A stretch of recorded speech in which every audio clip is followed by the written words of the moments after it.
জেলা কর্তৃক আয়োজিত গাজা ইসরায়েলি আগ্রাসন ও ভারতের পার্লামেন্টে ওয়াকফ বিল সংশোধনী বিল পাশের বিরুদ্ধে এই বিক্ষোভ মিছিল পূর্ব সমাবেশে উপস্থিত জাতীয় নাগরিক পার্টি বগুড়া জেলার সংগঠকবৃন্দ, বৈষম্যবিরোধী ছাত্র আন্দোলন বগুড়া জেলার নেতৃবৃন্দ, সাংবাদিকবৃন্দ এবং উপস্থিত বগুড়াবাসী সবাইকে জাতীয় নাগরিক পার্টি কেন্দ্রের পক্ষ থেকে সালাম মোবারকবাদ।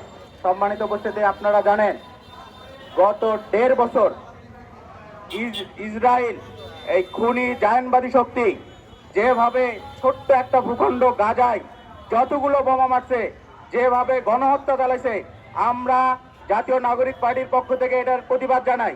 এবং আমরা বলতে চাই, এই ইসরায়েল শুধু 1.5 বছর না, গত 7 দশক ধরে ধারাবাহিকভাবে ফিলিস্তিন ভূখণ্ড দখল করে আমাদের ফিলিস্তিন যে মুসলিম যে জনগোষ্ঠী আছে তাদেরকে তাদের ভূখণ্ড থেকে বিতাড়িত করছে। সম্মানিত উপস্থিতি, এই ইসরায়েল জায়নবাদী শক্তি আমেরিকাকে কব্জা করে পুরা পৃথিবীতে মুসলিম জনসংখ্যাকে যেভাবে নির্মূল করছে, আমরা এর প্রতিবাদ জানাই। এবং এই ইসরায়েলের মদতপুষ্ট ইন্ডিয়ান মোদী সরকার যেভাবে ভারতের 20 লক্ষ মুসলিমকে তাদের ওয়াকফ বিলের মাধ্যমে তাদের 70 বছরের আইনকে যেভাবে নষ্ট করছে, আমরা চাই অবিলম্বে মোদী এবং নেতানিয়াহুর যেন সুবুদ্ধি হয়।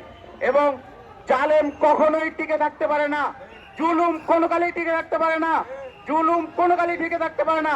জালেম যদি টিকতো তাহলে ফেরাউন টিকতো, নমরুদ টিকতো, শেখ হাসিনা টিকতো, কেউ টিকতে পারে না। ফলে জুলুম করবেন না।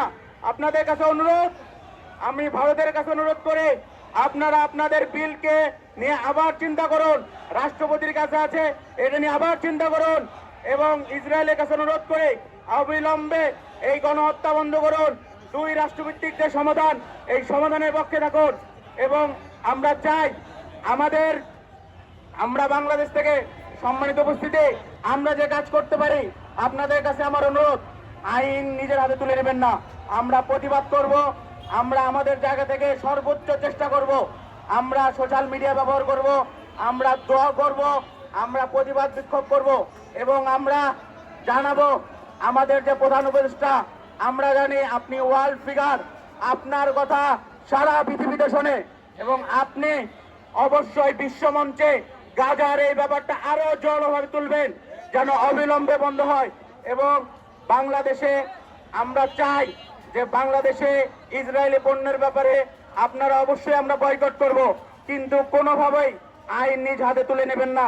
সম্মানিত উপস্থিতি, আমাদের কেন্দ্রীয় কর্মসূচির অংশ হিসেবে আজকে যে বিক্ষোভ মিছিল, আমরা বিক্ষোভ মিছিল এখনই শুরু করব। সুশৃঙ্খলভাবে বিক্ষোভ মিছিল শেষ করবেন এবং কোনোভাবেই কারো উস্কানিতে, কারো ফাঁদে পা দিবেন না। অনেক বেশি দোয়া করুন ফিলিস্তিনি ভাই বোনদের জন্য, অনেক বেশি দোয়া করুন ভারতের 20 লক্ষ মুসলিমদের জন্য, অনেক বেশি দোয়া করুন। আমরা দেখছি যে ভারতের কলকাতা, হায়দ্রাবাদ, কেরালা সহ বিভিন্ন শহরে মুসলিমরা রাস্তায় নেমে এসেছে।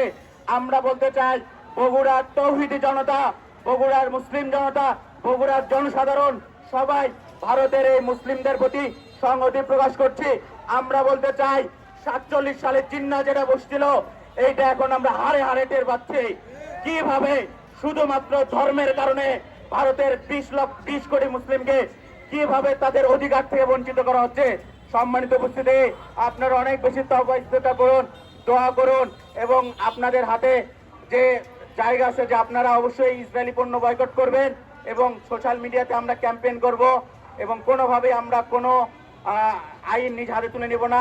সুশৃঙ্খলভাবে আমরা একটি বিক্ষোভ মিছিল করব। এবং আপনারা আজকে আসছেন, আমি এজন্য আপনাদের প্রতি কৃতজ্ঞতা। এনসিপি নতুন রাজনৈতিক দল, এই দল হাঁটি হাঁটি পাম্বা করে সারা বাংলাদেশের গ্রাম, শহর, জেলা সব জায়গায় ছড়িয়ে পড়ছে। ঐক্যবদ্ধ হন, ঐক্যবদ্ধ থাকুন। কোনোভাবেই যেন ইন্ডিয়ার গহ্বরে আমরা না পড়ি, কোনোভাবেই যেন ইন্ডিয়ার গহ্বরে আমরা না পড়ি। শেখ হাসিনা এবং তার যে দোসররা, যে খুনি লীগ, তারা যেন কোনোভাবেই বাংলাদেশে না আসতে পারে। স্বাধীনভাবে যেন আমরা আমাদের কথা বলতে পারি। এবং আমরা যেভাবে আমাদের স্বরকে সামনে নিয়ে যাচ্ছি, এভাবে আমরা নিয়ে যেতে চাই। সবাইকে অনুরোধ করে আপনারা আপনাদের জায়গা থেকে এনসিপির ব্যানারে ঐক্যবদ্ধ হন এবং মুসলিম স্বার্থের ব্যাপারে সবাই ঐক্যবদ্ধ হন। সর্বোপরি মানবতার কল্যাণে, মানবতার স্বার্থে সবাই ঐক্যবদ্ধ হবেন, এই কামনা করে আমি আমার কথা শেষ করছি।